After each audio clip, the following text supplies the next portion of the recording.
Hello दोस्तों, welcome back to my channel. आज मैं आप लोगों के लिए एक नया टॉपिक लेके आया हूँ जिसे बोलते हैं एंटोनिम्स। इससे पहले मैंने क्या किया, होमोफोन, होमोग्राफ एंड सिनोनिम्स पे वीडियो किए हैं। तो आज मैं क्या करने वाला हूँ, आप लोगों को एंटोनिम्स दे रहा हूँ। ठीक, मैं छोटे छोटे वीडियोस इसलिए आप लोगों को दे रहा हूँ ताकि आप लोगों के माइंड में जो क्लियरिटी होती है वो अच्छी तरीके से हो जाए। तो चलिए इसको शुरू करते हैं, इसको समझते हैं क्या चीजें आती है, कैसे डेफिनेशन होते हैं। ओके डियर्स, देखिएगा कि इससे क्या है एंटोनिम्स। ठीक है, एंटोनिम्स का जनरली हमने अपने स्कूल में पढ़ा है कि एंटोनिम्स मीन्स क्या होता है। ठीक है, एंटोनिम्स का यूजेस क्या होती है। देखिए, एंटोनिम्स का मतलब क्या होता है, अपोजिट वर्ड होता है। क्या होता है अपोजिट वर्ड, यानी कि उसका जैसे उल्टा होना। जो भी हमने शब्द बोला है तो उसका अपोजिट वर्ड देना, ठीक है, यानी विरोधाभास देना। उस टाइप के जब सेंटेंस आते हैं उसे हम क्या बोलते हैं, एंटोनिम्स बोलते हैं। जैसे इसको डेफिनेशन समझते हैं। क्या कहता है कि antonyms are words that have the opposite meaning. ठीक है ना, एंटोनिम्स आर, ठीक है ना, antonyms are word that have opposite meaning, that have opposite meaning, ठीक है ना, that have opposite meaning. Just we just simply learn that the opposite meaning. What word have the opposite meaning? It's called antonyms.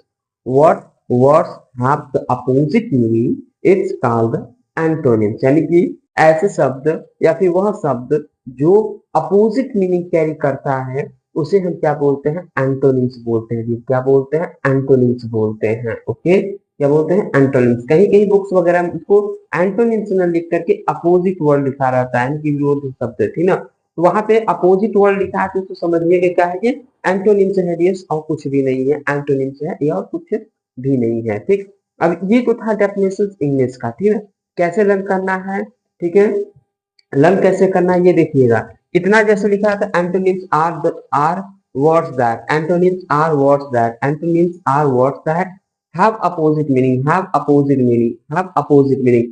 When just to break the long sentences or the long words, then you have to simply understand and you have to learn the all things clearly. It is the method of the easily use when you have to the wanted to learn all things, ठीक है ना। जब भी आप इसे learn करना चाहते हैं, किसी भी चीज को लर्न करना चाहते हैं, कोई बड़ा सेंटेंस है तो उसको सिंपल क्या कीजिए, उसको ब्रेक कीजिए, छोटे छोटे पार्ट्स में ब्रेक कीजिए। जैसे मैंने क्या किया, दैट्स के इधर वाले पार्ट को अलग कर लिया और दैट्स के उधर वाले पार्ट को अलग कर लिया। सिंपली मैंने क्या, एंटोनिम्स आर वर्ड्स बोला। क्या बोला मैंने, antonyms are words, antonyms are word. उसके बाद क्या है, that have opposite meaning, that have opposite meaning, ठीक है। Antonyms are words that have opposite meaning, antonyms are words that have opposite meaning. तो इस तरीके से मैंने क्या किया, डेफिनेशन को लर्न कर लिया। अभी अभी मैंने भी डेफिनेशन लर्न किया और कुछ भी नहीं किया आप लोगों के सामने। तो ये जैसे जैसे पढ़ते जाइए, आराम आराम से इसको लर्न करते जाइए, क्योंकि अगर आप उसके लिए अलग से टाइम निकालने की कोशिश करेंगे तो वो टाइम नहीं निकल पाता है। वहां पे हम उसको परफेक्ट टाइम नहीं दे पाते हैं। इसलिए समझे, लर्न करें, फिर उसको एक्सक्यूट करें। ठीक है, समझे, लर्न करें, फिर उसको एक्सक्यूट करें, तब जाकर के वो बेटर बन पाता है, बेटर से बेस्ट बन पाता है हमारी स्टडी के लिए। ठीक है, अब आते हैं जैसे हिंदी के, हिंदी में समझ लेते हैं, क्योंकि मैं आप लोगों को हिंदी इंग्लिश इसलिए समझा रहा हूँ ताकि आप लोग एक बार यहाँ अगर कुछ भी डाउट रह जाता है तो इस चीज में आप लोग कंफर्टेबल हो जाए, अच्छी तरीके से समझ जाए। क्योंकि यहाँ पे हम थोड़ा सा चूक सकते हैं लेकिन यहाँ पे नहीं चूक सकते। This is my native language. When we are not understand in our the native language, we don't understand in the other languages, ठीक है। जब हम अपने नेटिव लैंग्वेज से नहीं समझ सकते तो हम और किसी भी लैंग्वेज में नहीं समझ सकते हैं, ये याद रखिएगा। ठीक, कहता है विलोम शब्द वे शब्द होते हैं जिनके अर्थ एक दूसरे से विपरीत होते हैं। अर्थ क्या होता है, एक दूसरे से विपरीत होते हैं, यही पे बस इतना ही डेफिनेशन है। ठीक है ना, क्या होता है, एक दूसरे से विपरीत होते हैं। जैसे हम बोले कि कम, कम तो कहेगा नहीं गो, गो गो, कम नहीं गो। ठीक, ईट कहेगा don't eat, don't eat, eat don't eat, don't eat. ठीक, जस्ट अपोजिट वर्ड। ठीक है, जस्ट उल्टा, जो आप काम करें उसका वो उल्टा काम करेगा, वही होता है एंटोनिम्स, याद रखिए। ठीक, अब एग्जांपल देखते हैं।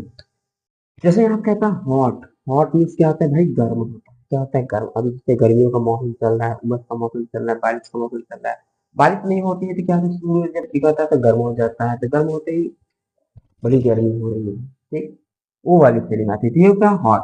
अब हॉट का जस्ट अपोजिट के, जैसे अचानक बारिश हो जाएगी, तो वो बहुत अधिक बारिश हो जाए तो ठंडा ठंडा मौसम हो जाता है, तो क्या करते हैं भाई, चादर ओढ़ के सोते हैं तो उस वक्त।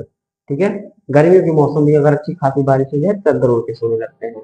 तो ये हो गया hot cool, hot cool, hot cool, गर्म ठंडा, गर्म ठंडा का हॉट कूल। हॉट का अपोजिट क्या है? कोल्ड। कोल्ड का अपोजिट क्या है? हॉट। देखिए इसे एग्जामिनेशन में या फिर कोल्ड देकर के पूछ ले या फिर हॉट देकर पूछे तो इधर से भी आएंगे, इधर से भी आएंगे, यानी कि इधर से कान पकड़िए, इस साइड से कान पकड़िए, ठीक ना। पकड़ना हमें क्या आसानी है, ठीक। दोनों चीजें याद रखिएगा। तो कोल्ड से क्वेश्चन पूछे तो अपोजिट हॉट होगा, हॉट से पूछेगा तो कोल्ड होगा। ओके।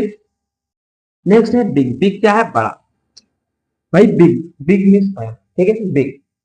अब बिग बड़ा क्या हो गया? बड़ा का अपोजिट स्मॉल हो गया। क्या हो गया? स्मॉल हो गया। जैसे जंगल में देखेंगे तो जिराफ जो होता है बहुत बिग होता है, बहुत बिग होता है, उसकी जो नेक होती है ना बहुत बिग होती है।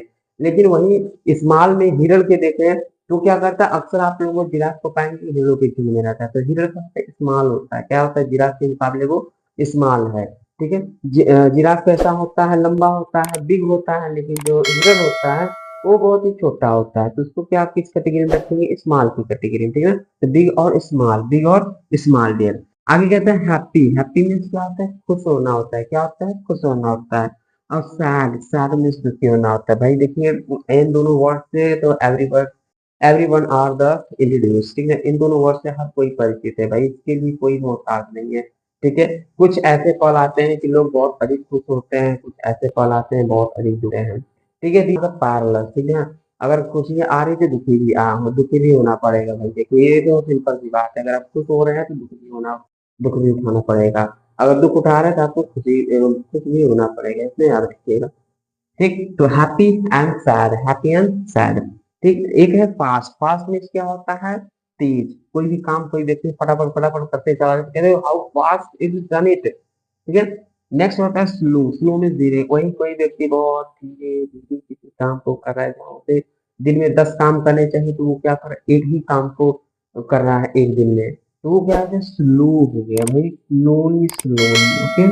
नेक्स्ट कहते हैं रिच। रिच मीन्स क्या होता है? अमीर। रिच मीन्स अमीर, the glorious expensive things, which is thing जिसके पास बहुत बड़ी एक्सपेंसिव चीजें हैं, बैंक बैलेंस है, बंगला है, गाड़ी है, शौहरत है, एवरीथिंग, तो क्या हो गया? अमीर हो गया। यही क्या हो गया? पुअर। पुअर मीन्स क्या होता है? गरीब होता है। क्या होता है भाई? गरीब होता है, ठीक ना। पुअर मीन्स गरीब, तो अमीर गरीब, रिच पुअर, रिच पुअर, ठीक। नेक्स्ट है हमारा अर्ली। अर्ली मीन्स होता है जल्दी, जैसे बोलते हैं कि जल्दी आओ, जल्दी आओ, अर्ली, अर्ली, कब फास्ट, अर्ली, ठीक ना। तो ये अर्ली हो गया। अर्ली मीन्स होता है जल्दी। उसके बाद आता है लेट। लेट यानी कि देर से आना या फिर देर से जाना, तो हो गया लेट, हमारा हो गया। आगे तो स्ट्रॉन्ग। स्ट्रॉन्ग मीन्स मजबूत। You become the strong, not the weak, you become the strong person, okay. तो ये स्ट्रॉन्ग हो गया। आगे कहते हैं वीक। वीक मीन्स क्या होता है? कमजोर। एक वीक मीन्स होता है सप्ताह, डब्ल्यू की याद रखिएगा, हम अक्सर यहाँ पे कंफ्यूजन करते हैं ये चीजें, ठीक। इस वीक की जगह पे उस वीक को पुट कर देते हैं, उसकी जगह पे इसको पुट कर देते हैं, तो स्पेलिंग को ध्यान रखिएगा।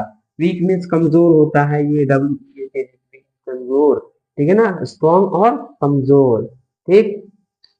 इजी। इजी मीन्स क्या होता है? सरल भाई, जिसको मैथ्स में क्वेश्चन आ रही है तो उसको तो इजी लगती है, और जिसको नहीं आ रही तो उसको कैसे लगती है भाई? डिफिकल्ट लगती है उसको मैथ के क्वेश्चन। अब चाहे वो ऐड ही होती या फिर उसको सब्ट्रैक्शन ही दे देती है, उसको तो बहुत सब कुछ डिफिकल्टी लगती है जिसको क्वेश्चन ना आती मैथ की। तो आगे होता है क्लीन। क्लीन मीन्स होता है साफ। जैसे अभी बारिश का मौसम है तो every person wanted to clean our the environment and clean our the area of the surface, ठीक है। सभी को बारिश के मौसम में क्लीननेस पसंद है, सभी क्या है? साफ सुथरा देखना पसंद करते हैं, लेकिन करना कोई नहीं चाहता, ठीक। तो क्लीननेस होता है साफ, और उसका जैसे अपोजिट क्या हो जाएगा? डर्टी। डर्टी यानी गंदा।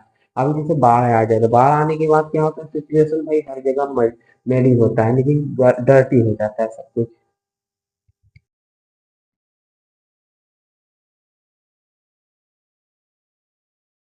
ओके। कैसा हो जाता है भाई? डर्टी हो जाता है, गंदा, ठीक। अभी क्या है? स्टार्टिंग बारिश है तो सब जगह जैसे कोसी नदी का अभी क्या है ना कि पानी बहुत अधिक बढ़ रहा है, तो नेपाल वालों ने क्या है बांध के खोलना शुरू कर दिया है, तो सीधा सीधा बिहार में सारे पानी को डंप करने वाला है, जिससे क्या है बिहार में बहुत अधिक बाढ़ आने वाली है, ओके। तो आप लोगों को ये जो है एंटोनिम्स की सीरीज पसंद आई होगी, तो मिलेंगे हम लोग नेक्स्ट वीडियो में। उससे पहले क्या करते हैं? क्विक फास्ट रिवीजन कर लेते हैं, ठीक। तो hot, cold, big, small, happy, sad, fast, slow, rich, poor, early, late, strong, weak, easy, desperate, clean, dirty. Okay dears, this is the antonyms of words. ये द बेसिक के मैं आप लोगों को इसलिए बताया ताकि आप लोगों के माइंड में कंसेप्ट क्लियरली बैठ जाए। अभी जो एग्जामिनेशन में सीटेट वगैरह अभी अदर्स इंटरेस्ट लेवल के एग्जाम में पूछते हैं मतलब डिफिकल्ट वर्ड होते हैं, ठीक है। तो मिलते हैं हम लोग अपने नेक्स्ट